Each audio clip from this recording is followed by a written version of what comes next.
നമുക്ക് ഇന്ന് ചോളം കിട്ടിയിട്ടുണ്ട് കേട്ടോ. അങ്ങനെ പോക്കണാക്കാനുള്ള വിധത്തിൽ. അപ്പോൾ നമ്മളിന്ന് പോക്ക ഉണ്ടാക്കാൻ പോവാണ്. അപ്പോൾ ഇതാ ഇവിടെ അടുപ്പത്ത് ചൂടാക്കാൻ വേണ്ടി വെച്ചിട്ടുണ്ട്. ഇനി എണ്ണ വയ്ക്കാൻ പോവാ. വെളിച്ചെണ്ണ ഒഴിച്ചു. നമുക്ക് കുറച്ച് നേരം ചൂടാക്കാൻ വയ്ക്കാം. അപ്പോൾ ചൂടായിട്ടുണ്ട്. അപ്പോൾ ഇനി എന്താ നമ്മൾ ഉപ്പിടാൻ പോവാണ്.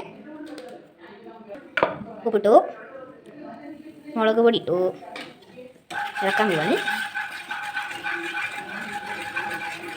അപ്പോൾ നമ്മൾ ചോളം ഇടാൻ പോവുകയാണ്. ചോളം ഇട്ടു. അപ്പോൾ കുറച്ച് നേരം ഇളക്കി കഴിഞ്ഞിട്ട് നമ്മൾ അടയ്ക്കും. ഇളക്കിക്കൊണ്ടിരിക്കുകയാണ്. അപ്പോൾ ഇളക്കി കഴിഞ്ഞിട്ടുണ്ട്. ഇനി നമുക്കൊന്ന് റെഡിയാക്കിയിട്ട് അടച്ച് വെക്കാം. കുറച്ചേ ഉള്ളൂ. ഓക്കെ, അപ്പോൾ നമ്മൾ അടച്ച് വെച്ചിട്ടുണ്ട്. നമുക്ക് കുറച്ചുണ്ട് നോക്കി നോക്കേ. പൊട്ടി പൊട്ടി വരുന്നുണ്ട് ഗൈസ്. പൊട്ടാൻ തുടങ്ങിയിട്ടുണ്ട്. അങ്ങനെ പൊട്ടി പൊട്ടി പൊട്ടി വന്നിരിക്കുകയാണ്. നല്ല രസമായിട്ടത് കാണാൻ.